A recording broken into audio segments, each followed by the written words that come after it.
Recording is by Mark Smith of Simpsonville, South Carolina. The Swiss Family Robinson by Johann David Wyss. Chapter 26. An hour before day, I waked my sons to assist me in removing the bees to the new abode I had prepared for them. I commenced by plastering up the entrance to their present dwelling with clay, leaving only room to admit the bowl of my pipe. This was necessary, because I had neither masks nor gloves, as the regular bee-takers have. I then began to smoke briskly, to stupefy the bees. At first we heard a great buzzing in the hollow, like the sound of a distant storm. The murmur ceased by degrees, and a profound stillness succeeded, and I withdrew my pipe without a single bee appearing. Fritz and I then, with a chisel and small axe, made an opening about 3 feet square, below the bees' entrance. Before we detached this, I repeated the fumigation, lest the noise and the fresh air should awake the bees. But there was no fear of such a thing. They were quite stupefied. We removed the wood, and through this opening beheld, with wonder and admiration, the work of this insect nation. There was such a store of wax and honey that we feared we should not have vessels to contain it. The interior of the tree was filled with honeycombs. I cut them carefully, and placed them in the gourds the boys brought me. As soon as I had made a little space, I placed the upper comb, on which the bees were hanging in clusters, in the new hive, and put it on the plank prepared for it. I then descended with the rest of the honeycomb, and filled a cask with it, which I had previously washed in the stream. This we covered with sailcloth and planks, lest the bees, attracted by the smell, should come to claim their own. We left out some comb for a treat at dinner, and my wife carefully put by the rest. To prevent the bees returning to their old abode, we placed some burning tobacco in the hollow, the smell and fumes of which drove them from the tree when they wished to enter, and finally they settled in the new hive, where the queen bee, doubtless, had fixed herself. We now began our work. We emptied the cask of honey into a large boiler, except a little reserved for daily use. We added a little water, placed the boiler on a slow fire, and reduced it to a liquid mass. This was strained through a bag into the cask, and left standing all night to cool. The next morning the wax had risen to the top, and formed a hard and solid cake, which we easily removed, and beneath was the most pure and delicious honey. The barrel was then carefully closed, and placed in a cool place. We now proceeded to examine the interior of the tree. I took a long pole and tried the height from the window I had made, and tied a stone to a string to sound the depth. To my surprise, the pole penetrated without resistance to the very branches where our dwelling was, and the stone went to the roots. It was entirely hollow, and I thought I could easily fix a winding staircase in this wide tunnel. It would seem that this huge tree, like the willow of our country, is nourished through the bark, for it was flourishing in luxuriant beauty.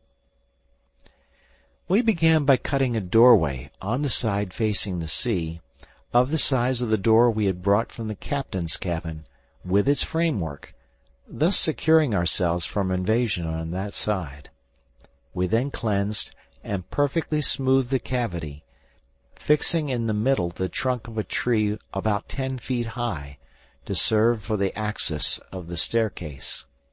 We had prepared, the evening before, a number of boards from the staves of a large barrel, to form our steps. By the aid of the chisel and mallet, we made deep notches in the inner part of our tree, and corresponding notches in the central pillar. I placed my steps in these notches, riveting them with large nails. I raised myself in this manner, step after step, but always turning round the pillar, till we got to the top. We then fixed on the central pillar another trunk of the same height prepared beforehand, and continued our winding steps. 4 times we had to repeat this operation, and finally we reached our branches, and terminated the staircase on the level of the floor of our apartment. I cleared the entrance by some strokes of my axe. To render it more solid, I filled up the spaces between the steps with planks, and fastened 2 strong cords from above to each side of the staircase to hold by. Towards different points I made openings, in which were placed the windows taken from the cabin, which gave light to the interior and favored our observations outside. The construction of this solid and convenient staircase occupied us during a month of patient industry. Not that we labored like slaves, for we had no one to constrain us. We had in this time completed several works of less importance, and many events had amused us amidst our toil. A few days after we commenced, Flora produced 6 puppies, but the number being too large for our means of support, I commanded that only a male and female should be preserved, that the breed might be perpetuated. This was done, and the little jackal being placed with the remainder, Flora gave it the same privileges as her own offspring. Our goats also, about this time, gave us 2 kids, and our sheep some lambs. We saw this increase of our flock with great satisfaction, and for fear these useful animals should take it into their heads to stray from us, as our ass had done, we tied round their necks some small bells we had found on the wreck, intended to propitiate the savages, and which would always put us on the track of the fugitives. The education of the young buffalo was one of the employments that varied our labor as carpenters. Through the incision in his nostrils I had passed a small stick, to the ends of which I attached a strap. This formed a kind of a bit, after the fashion of those of the Hottentots, and by this I guided him as I chose, though not without much rebellion on his part. It was only after Fritz had broken it in for mounting that we began to make it carry. It was certainly a remarkable instance of patience and perseverance surmounting difficulties, for we not only made it bear the wallets we usually placed on the ass, but Ernest, Jack, and even little Francis took lessons in horsemanship by riding him, and henceforward would have been able to ride the most spirited horse without fear, for it could not be worse than the buffalo they had assisted to subdue. In the midst of this, Fritz did not neglect the training of his young eagle. The royal bird began already to pounce very cleverly on the dead game his master brought and placed before him, sometimes between the horns of the buffalo, sometimes on the back of the great bustard, or the flamingo. Sometimes he put it on a board, or on the end of a pole to accustom it to pounce, like the falcon, on other birds. He taught it to settle on his wrist at a call or a whistle, but it was some time before he could trust it to fly without a long string attached to its leg, for fear its wild nature should carry it from us forever. Even the indolent Ernest was seized with the mania of instructing animals. He undertook the education of his little monkey, who gave him sufficient employment. It was amusing to see the quiet, slow, studious Ernest obliged to make leaps and gambols with his pupil to accomplish his instruction. He wished to accustom Master Nips to carry a pannier, and to climb the coconut trees with it on his back. Jack and he wove a small light pannier of rushes, and fixed it firmly on his back with 3 straps. This was intolerable to him at first. He ground his teeth, rolled on the ground, and leaped about in a frantic manner, trying in vain to release himself. They left the pannier on his back night and day, and only allowed him to eat what he had previously put into it. After a little time he became so accustomed to it that he rebelled if they wished to remove it, and threw into it everything they gave him to hold. He was very useful to us, but he obeyed only Ernest, who had very properly taught him equally to love and fear him. Jack was not so successful with his jackal, though he gave him the name of the Hunter, yet for the first 6 months the carnivorous animal chased only for himself, and if he brought anything to his master, it was only the skin of the animal he had just devoured.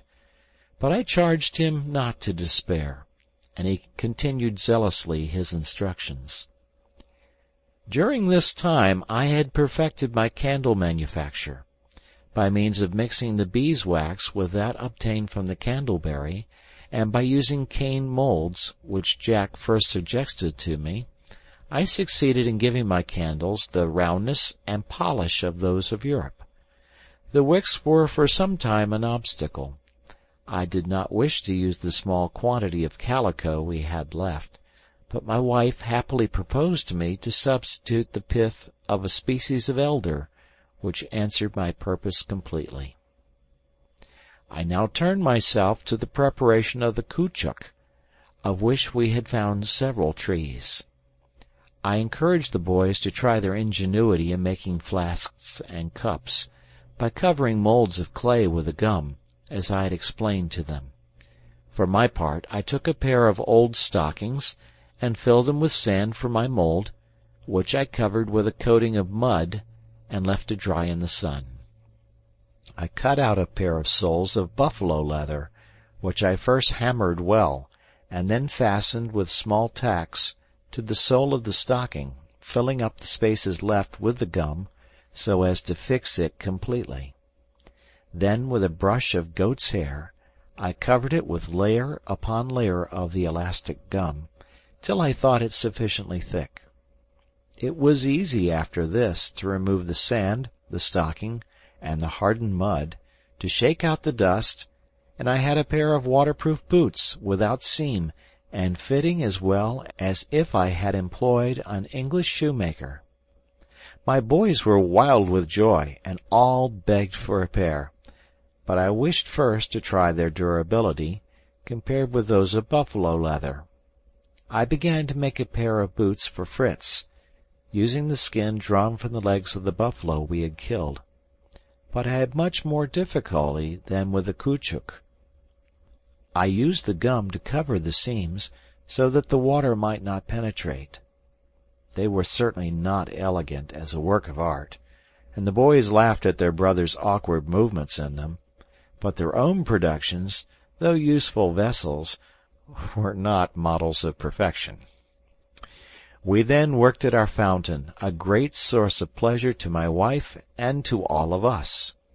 We raised, in the upper part of the river, a sort of dam, made with stakes and stones, from whence the water flowed into our channels of the sago palm, laid down a gentle declivity nearly to our tent, and there it was received into the shell of the turtle, which we had raised on some stones of a convenient height, the hole which the harpoon had made serving to carry off the waste water through a cane that was fitted to it.